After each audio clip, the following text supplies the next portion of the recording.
Hey folks, Trapper Hat Johnny here. Look at the change in our weather. Much cooler, breezier, cloudy day. So today's video, the weather isn't quite perfect for what I want to do, but we're going to go for it anyhow. And if you like this video, please like, comment, and subscribe. It really helps. Thank you. So I got these 177 caliber pointed lead pellets. Come on down here and I'll show you what we're going to be doing today.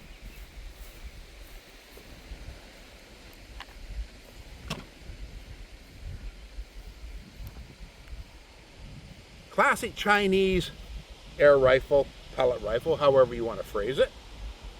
I bought this for my wife about 10 years ago at TSC Hardware. I paid, I don't know what I paid, maybe $60 for it.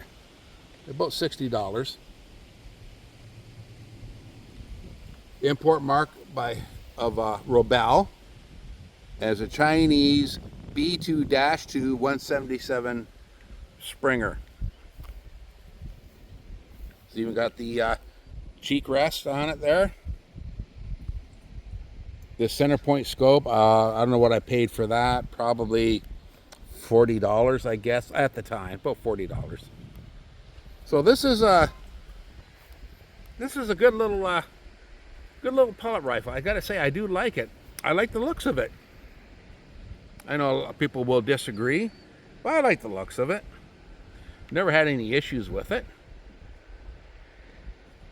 Yeah, there you go. The only thing I had to do at one point was tighten up these two screws. That lock screw, like the set screw, then the lock screw. That's something just be aware of. It's got fiber optic rear and front sights.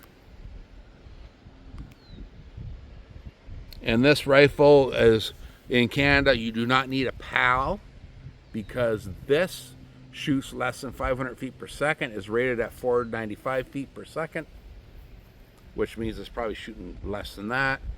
But for what it is, that's good enough. It's good enough. So I bought this for my wife, and then I had the bright idea, well, I want to get a pellet rifle for myself. So I went to Princess Auto, and I bought this one. Bought this piece of junk. Okay, this thing is fucking junk. Oh, pardon my language, sorry about that. I even took the butt plate off to use it on a different thing I was working on. This here is a Grizzly air rifle, 495 feet per second, 177. And it's a Razor brand. This thing is just, yeah, it's, I can't even describe how bad it is. And you want to know the kicker? Again, TSC Hardware. I'd say probably about a month after I bought this. Now, mind you, this is going back close to 10 years now. So when I bought this, TSC Hardware on their website, they had the exact same air rifle, but they branded it as a Winchester, identical, just rebranded. I paid maybe, I don't know, $45, $50 somewhere in the area for this one. They wanted around $400 for theirs. So there was a thing on their website, submit a review. So I submitted a review, and I told people, don't buy it. It's junk, it's garbage, you're gonna waste your money. And I told them what it is. It's just been rebranded Winchester. And of course, TSC would not put up my review.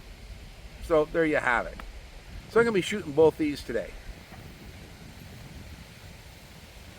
So we're gonna start off with my wife's air rifle. And downrange, not very far. I don't know how far that is, maybe 20 feet. That might be 20 feet. I got 3 water bottles right there. I got my shooting star. Then out further, there's 3 more bottles. So I'm just gonna see what I can do about hitting them with this little 177.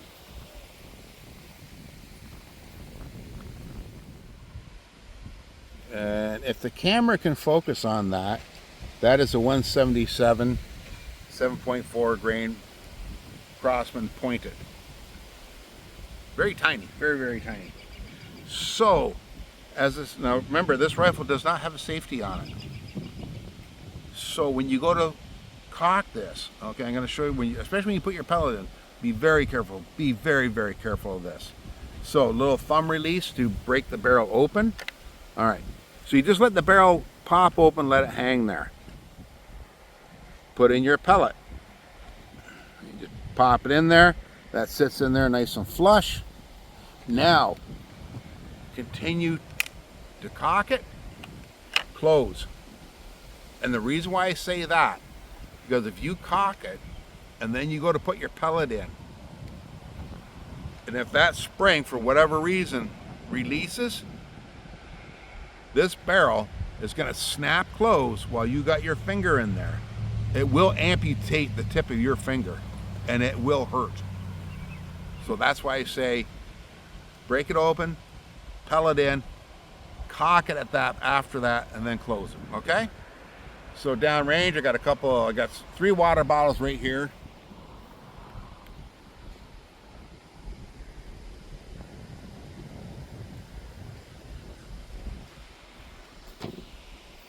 Okay. So I'm going to try the one on closest one, the first row left, just to see what kind of results we get.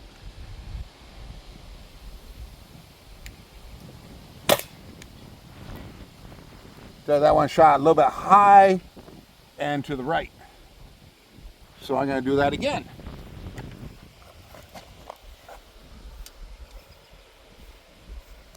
Again, just open up the barrel, pellet in, and then finish cocking. Close.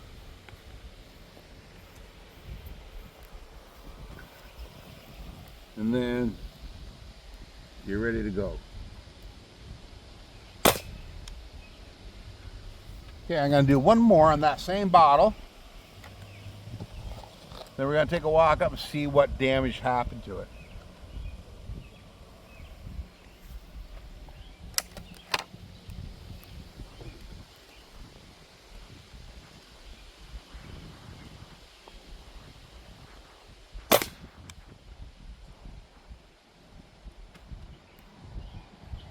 Hey, so just quickly, as I walk down and look at that water bottle, I just want to say this very, very quickly.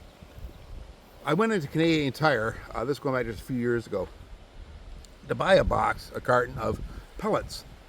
They keep all that under lock and key. I told the guy, yeah, this is what I want. Up to the sports counter, starts filling out his log book, like a sales log. Then he asked me for my PAL, and I'm thinking, why? And I asked him, what do you want my PAL for? He said, well, some pellet rifles shoot above 500 feet per second, and in Canada, you are required by law to have your PAL for that situation. And I absolutely agree with that. Any legitimate licensed firearms owner in Canada, because we are very honest people, we agree with that, and we're never going to argue with that aspect. But however, I told the guy, these pellets, they're powered by air. The pellet is not contain its own propellant. It's the rifle that shoots above that, not the pellet. So I just said, no, forget it. I'm not buying your pellets. I went to a different store and bought them. Okay, come on up here.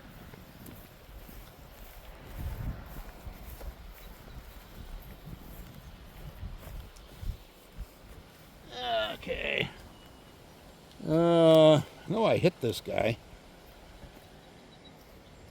Can't even see my, oh, wait a minute. There's a split right there. Feels like one on the back side. Yep, that's probably where it entered. There's another one there. Okay. Yep. So I got holes in that.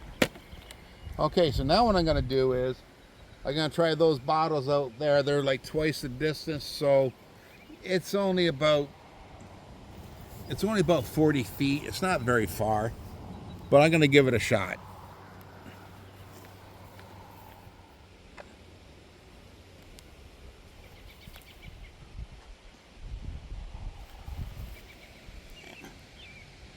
There.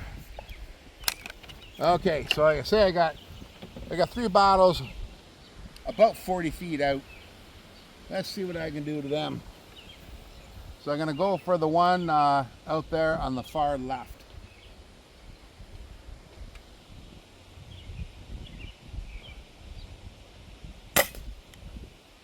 I hit it. I heard it. I can see through the scope the bottle jump a bit, and I can actually see the water in the inside the bottle kind of, you know, get displaced.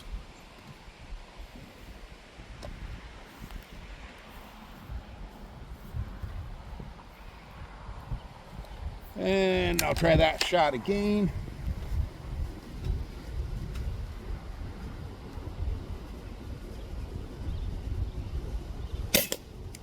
Hit him. Okay, I'm going to do one more.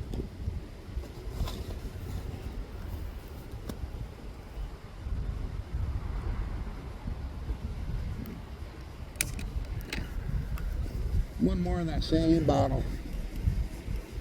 I'll see if I can hit him in the cap and see if I can hit the cap on that bottle.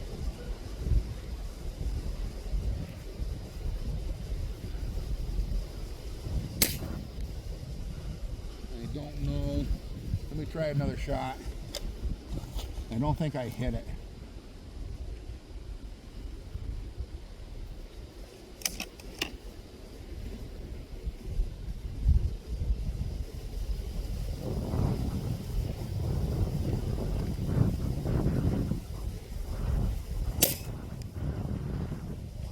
I don't know. Let's go down and have a look. Okay, there's my bottle. I don't think, no, I didn't hit the cap. I got a few hits in her. There. Got a few hits in it. I don't know if there's any pass-through shots. There might be a pass-through. Yeah, there is a pass-through. Yeah, from there through to there. I guess for what it is, that's not bad for what it is. Now what I'm going to do is I'm going to try that other air rifle. You're going to love this story. Okay, now let's try this piece of junk.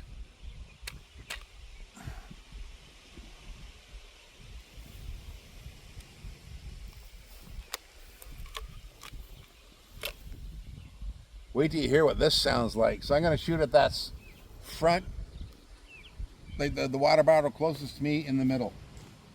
Wait till you hear this. I'm going to get my camera in closer so you can really hear it.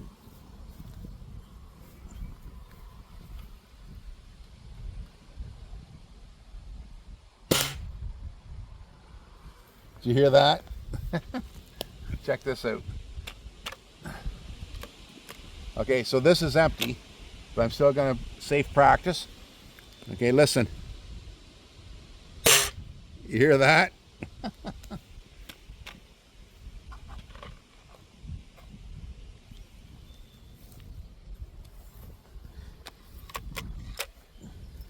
don't think I even touched that water bottle.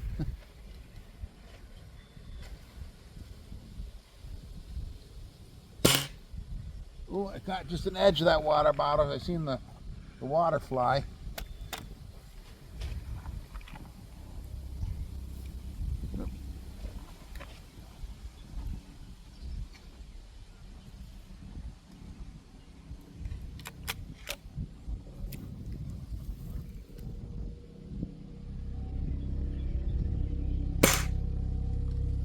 Let's take a walk down and have a look. Okay.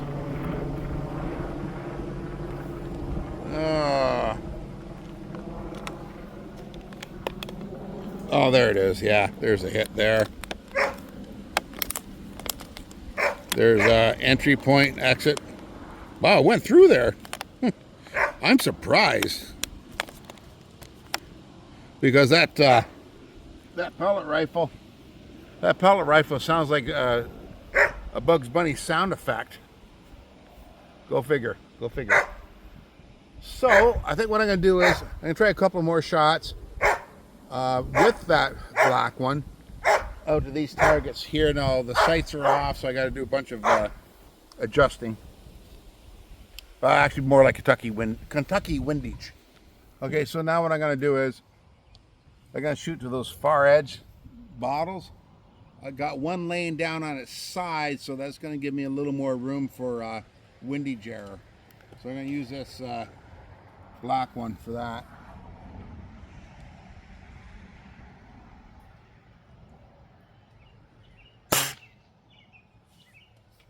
I don't think I even touched it. Not surprised.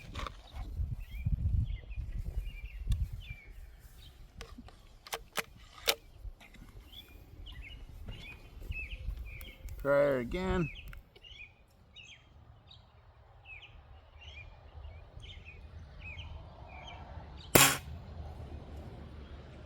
Might have hit it that time, I don't know. So now I'm gonna go back to my wife's pellet rifle.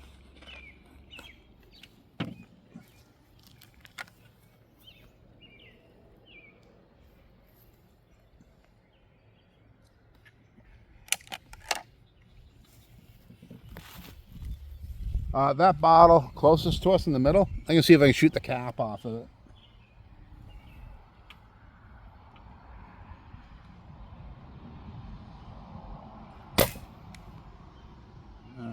I think I went a little bit right on that.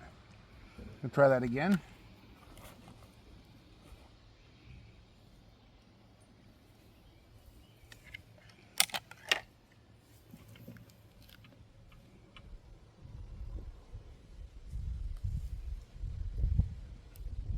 I think I went just under the cap.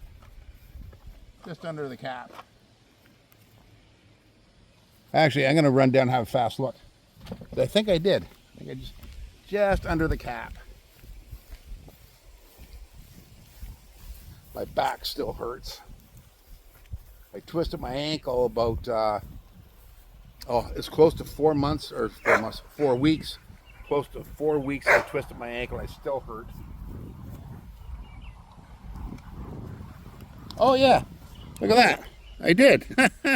Just below the cap. Entry, exit. Wow. That's pretty good. I'm impressed. I'm impressed with that. Wow. Okay, just gonna try a couple more shots and gonna wrap it up. Okay, so I got 2 good bottles left. Oh, 3 good bottles. The 2 up the far end, about 40 feet. Just gonna pop them and that'll be good. Okay.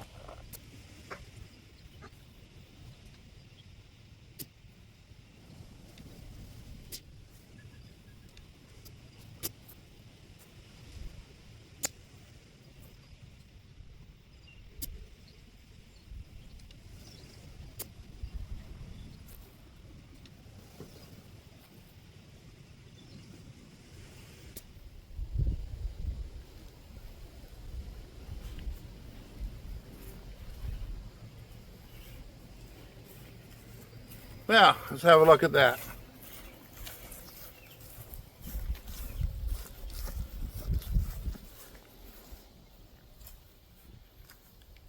Oh.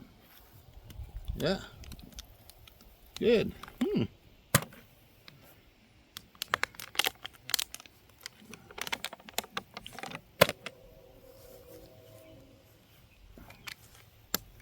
Yeah. Yeah.